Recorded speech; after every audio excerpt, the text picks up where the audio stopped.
Hi hello ನಮಸ್ಕಾರ. Rajani logs ಕನ್ನಡಕ್ಕೆ ಸ್ವಾಗತ. ನನ್ನ ಹೆಸರು ರಜನಿ.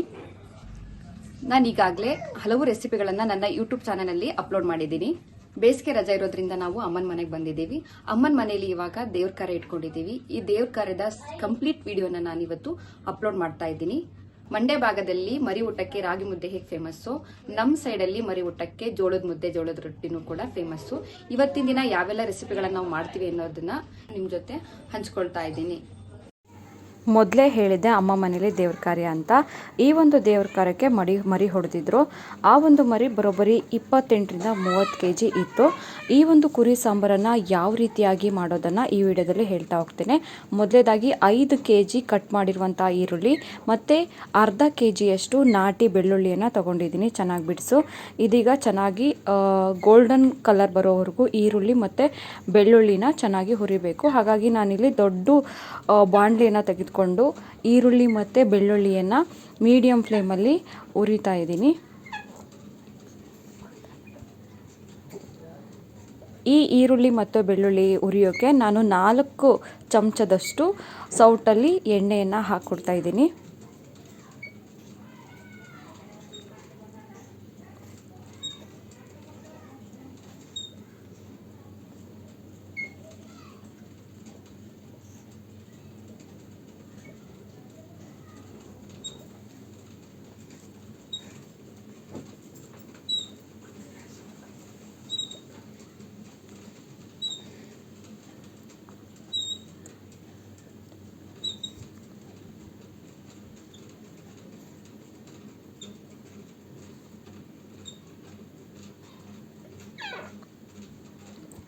ಎಣ್ಣೆ ಹಾಕಿದ ನಂತರ ಚೆನ್ನಾಗಿ ಕೈಯಾಡಬೇಕು. ಈರುಳ್ಳಿ ಚೆನ್ನಾಗಿ ಕಂದಿದಾಗ ಮಾತ್ರ, ಅಂದರೆ ಅದರ ಹಸಿ ವಾಸನೆ ಹೋದಾಗ ಮಾತ್ರ ಸಾಂಬಾರು ತುಂಬ ರುಚಿಯಾಗಿ ಬರುತ್ತೆ.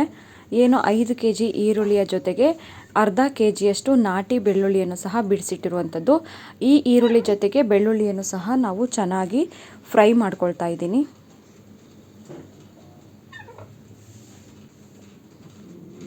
ಈರುಳ್ಳಿ ಬೆಳ್ಳುಳ್ಳಿ ಚೆನ್ನಾಗಿ ಫ್ರೈ ಆಗಬೇಕು.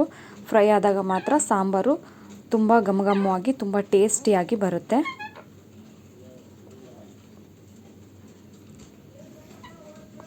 ಮೀಡಿಯಂ ಫ್ಲೇಮಲ್ಲೇ ಗೋಲ್ಡನ್ ಕಲರ್ ಬರೋವರೆಗೂ ಈರುಳ್ಳಿಯನ್ನು ಮತ್ತು ಬೆಳ್ಳುಳ್ಳಿಯನ್ನು ಹದವಾಗಿ ಹುರಿಬೇಕು. ನೋಡ್ತಾ ಇದ್ದೀರಾ,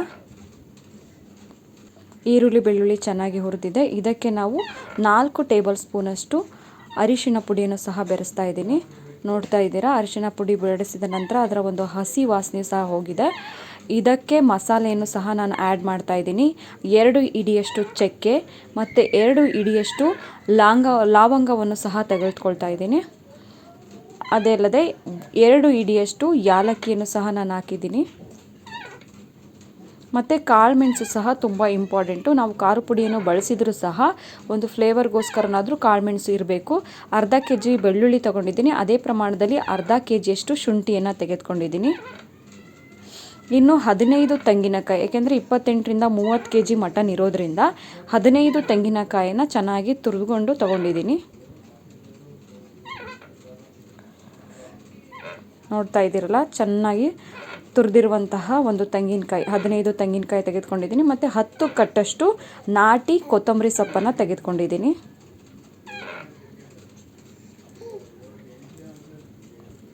ಮತ್ತು ಇನ್ನು 4 ಟೇಬಲ್ ಸ್ಪೂನಷ್ಟು ನಾನು ಅರಿಶಿನ ಪುಡಿಯನ್ನು ಬೆರೆಸ್ತಾ ಇದ್ದೀನಿ. ಇನ್ನು 4 ಪಾವುನಷ್ಟು ನಾನು ಖಾರ ಪುಡಿಯನ್ನು ತೆಗೆದುಕೊಂಡಿರೋದು. ಪಾವು ಅಂದರೆ ನಿಮಗೆ ಗೊತ್ತಾಗುತ್ತೆ ಅನಿಸುತ್ತೆ, ಹಿಂದಿನ ಕಾಲದಲ್ಲಿ ಬಳಸ್ತಿರುವಂಥ ಒಂದು ಪಾವು. ಅದೇ ಪಾವಿನಲ್ಲಿ 2 ಪಾವಿನಷ್ಟು ಧನಿಯಾ ಪುಡಿಯನ್ನು ನಾನು ತೊಗೊಂಡ್ಕೊಂಡಿದ್ದೀನಿ. ಇದೀಗ ಮಟನ್ ರೆಡಿಯಾಗಿದೆ. ಕುರಿನ ಕಟ್ ಮಾಡಿ ಕ್ಲೀನಾಗಿ ರೆಡಿ ಮಾಡಿ ತೊಳೆದಿಟ್ಟಿರುವಂತಹ ಹಳ್ಳಿ ಸೊಗಡಿನ ಒಂದು ಮಟನ್ ಅಂದರೆ ತಪ್ಪಾಗಲ್ಲ. ಮಟನ್ ಚೆನ್ನಾಗಿ ರೆಡಿಯಾಗಿದೆ. ಹೆಚ್ಚು ಕಮ್ಮಿ 28ರಿಂದ 30 kg ಮಟನ್ ಬಂದಿರುವಂಥದ್ದು. ಅಂದರೆ ತಲೆಕಾಲನ್ನು ಸೇರಿಸಿಲ್ಲ. ಇದಕ್ಕೆ ತಲೆಕಾಲನ್ನು ನಾವು ಸಪ್ರೇಟಾಗಿ ಮಾಡೋಣ ಅಂತ ಇದಕ್ಕೆ ಜಸ್ಟ್ ಮಟನ್ ಮಾತ್ರ ಆ್ಯಡ್ ಮಾಡಿರುವಂಥದ್ದು. ಕುರಿ ಚೆನ್ನಾಗಿ ಬಲ್ತಿರೋದ್ರಿಂದ ನೆಣವು ಸಹ, ಅಂದರೆ ಕಬ್ಬಿನ ಪ್ರಮಾಣ ಸಹ ಹೆಚ್ಚಾಗಿತ್ತು. ಹಾಗಾಗಿ ನಾವು ಕೇವಲ 1/4 ಲೀಟ್ರಷ್ಟು ಮಾತ್ರ ಎಣ್ಣೆಯನ್ನು, ಒಳ್ಳೆ ಎಣ್ಣೆಯನ್ನು, ಅಡುಗೆಗೆ ಬಳಸುವಂತಹ ಒಂದು ಎಣ್ಣೆಯನ್ನು ಬಳಸಿರುವಂಥದ್ದು. ಮೊದಲೇದಾಗಿ ನಾವು ಇದಕ್ಕೆ ಅದಕ್ಕೆ ನೆಣ ಅಂತೀವಲ್ಲ, ಕುರಿ ನೆಣವನ್ನು ಹಾಕಿ ಫ್ರೈ ಮಾಡ್ತಾ ಇದ್ದೀವಿ. ಏಕೆಂದರೆ ಅದರಲ್ಲಿರುವಂತಹ ಒಂದು ಕಬ್ಬಿನ ಅಂಶವೇ ಸಾಕು. ಏಕೆಂದರೆ ಹೆಚ್ಚಿನ ಪ್ರಮಾಣದಲ್ಲಿ ಕುರಿ ಊಟಕ್ಕೆ ಯಾರೂ ಸಹ ಎಣ್ಣೆಯನ್ನು ಅಂದರೆ ಯಾವುದೇ ರೀತಿಯಾದಂಥ ಅಡಿಗೆ ಎಣ್ಣೆಯನ್ನು ಬಳಸಲ್ಲ. ಏಕೆಂದರೆ ಹೆಚ್ಚಿನ ಪ್ರಮಾಣದಲ್ಲಿ ಕುರಿ ಚೆನ್ನಾಗಿ ಬಲ್ತಿದ್ರೆ ಅಥವಾ ಕುರಿ ಚೆನ್ನಾಗಿದ್ದಾಗ ಮಾತ್ರ ಅದರ ಒಂದು ನೆಣದಲ್ಲಿರುವಂಥ ಒಂದು ಕಬ್ಬಿನ ಅಂಶವೇ ಈ ಒಂದು ಮಟನ್ ಬೇಯಲಿಕ್ಕೆ ಸಾಕು. ಹಾಗಾಗಿ ನಾನಿಲ್ಲಿ 1/4 ಲೀಟ್ರಷ್ಟು ಮಾತ್ರ ಅಡಿಗೆ ಎಣ್ಣೆಯನ್ನು ತಗೊಂಡ್ಕೊಂಡಿರ್ಬೋದು. ನೋಡ್ಬೋದು, ನಿಮಗೆ ಗೊತ್ತಾಗುತ್ತೆ ಮಟನ್ ಯಾವ ರೀತಿಯಾಗಿದೆ ಅಂತದ. ಏಕೆಂದರೆ ಮಟನ್ನ ಅದರ ಒಂದು ನೋಡಿದ ತಕ್ಷಣವೇ ಅದರ ಯಾವ ರೀತಿಯಾಗಿದೆ, ಮಟನ್ ಕುರಿ ಚೆನ್ನಾಗಿ ಬಲ್ತಿದೆಯಾ, ನೆಣ ಚೆನ್ನಾಗಿದೆಯಾ ಅನ್ನೋದು ಸಾಕಷ್ಟು ಸಾಮಾನ್ಯವಾಗಿ ಹಳ್ಳಿ ಭಾಗದ ಪ್ರತಿಯೊಬ್ಬರಿಗೂ ಸಹ ಗೊತ್ತು. ನಾನ್ ವೆಜ್ ತಿನ್ನೋರಿಗೆ ಮಾತ್ರ.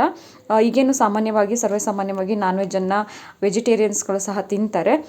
ಈಗ ಆ ಒಂದು ವಿಷಯ ಬೇಡ, ವಿಷಯಕ್ಕೆ ಬರ್ತೀನಿ. ಮಟನ್ ಸಾರು ಯಾವ ರೀತಿಯಾಗಿ ರೆಡಿ ಮಾಡ್ತಾ ಇದ್ದೀವಿ ಅಂತ.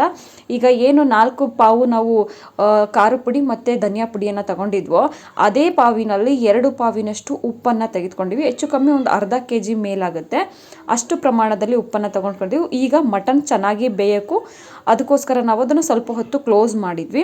ಸೊ ಈಗ ನೀವೇ ನೋಡ್ತಾ ಇರ್ಬೋದು ಮಟನ್ ಯಾವ ರೀತಿಯಾಗಿ ಬೇಯ್ತಾ ಇದೆ ಅಂತ. ಮಟನ್ ಚೆನ್ನಾಗಿ ಬೇಯಬೇಕು, ಆಗ ಮಾತ್ರ ಸಾಂಬಾರು ತುಂಬ ಚೆನ್ನಾಗಿರುತ್ತೆ. ಇನ್ನು ಈಗಾಗಲೇ ಏನು ಖಾರ ಪುಡಿಯನ್ನು ತೆಗೆದುಕೊಂಡಿದ್ವೋ ಅದನ್ನು ಸಹ ಚೆನ್ನಾಗಿ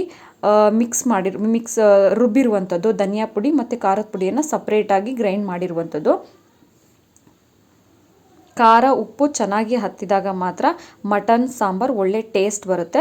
ನಾವು ಇವತ್ತು 4 ಕೊಡೋದಷ್ಟು ಸಾಂಬಾರನ್ನು ಮಾಡ್ತಾ ಇದ್ದೀವಿ. ಹೆಚ್ಚು ಕಮ್ಮಿ ಖಾರ ರುಬ್ಬಿರೋದೆಲ್ಲ ಸೇರಿದರೆ 4ರಿಂದ 4.25 ಕೊಡ ಸಾಂಬಾರನ್ನು ಮಾಡ್ತಾ ಇದ್ದೀವಿ. ಏಕೆಂದರೆ ದೇವರ ಕಾರ್ಯ ಅಂದರೆ ಹಳ್ಳಿ ಭಾಗದಲ್ಲಿ ಪ್ರತಿಯೊಬ್ಬರು ಸಹ ಮನೆಗೆ 2-3 ಮಿಸ್ ಮಾಡದೆ ಬಂದೇ ಬರ್ತಾರೆ. ಏಕೆಂದರೆ ದೇವರ ಕಾರ್ಯದಲ್ಲಿ ಒಂದು ಊಟ ಮಾಡಿದ್ರೆ ಪ್ರಸಾದವಿದ್ದಂತೆ, ಹಾಗಾಗಿ ಪ್ರತಿಯೊಬ್ಬರು ಸಹ ಬಂದೇ ಬರ್ತಾರೆ. ಈಗ ನಾವು ಮಟನ್ ಬೇಯಲಿಕ್ಕೆ 4 ಕೊಡದ ಅಷ್ಟು ಒಂದು ನೀರನ್ನು ಬೆರೆಸಿರುವಂಥದ್ದು.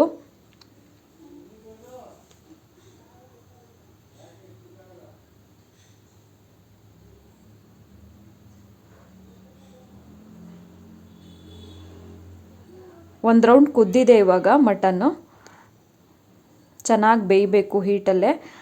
ಸೊ ಬೇಯ್ತಾ ಇರಬೇಕಾದ್ರೂ ಸಹ ತಳ ಹಿಡಿಬಾರ್ದು ಅನ್ನೋ ಕಾರಣಕ್ಕೆ ಚೆನ್ನಾಗಿ ಆವಾಗವಾಗ ಮಧ್ಯದಲ್ಲಿ ಮಿಕ್ಸ್ ಮಾಡ್ತಿರಬೇಕು.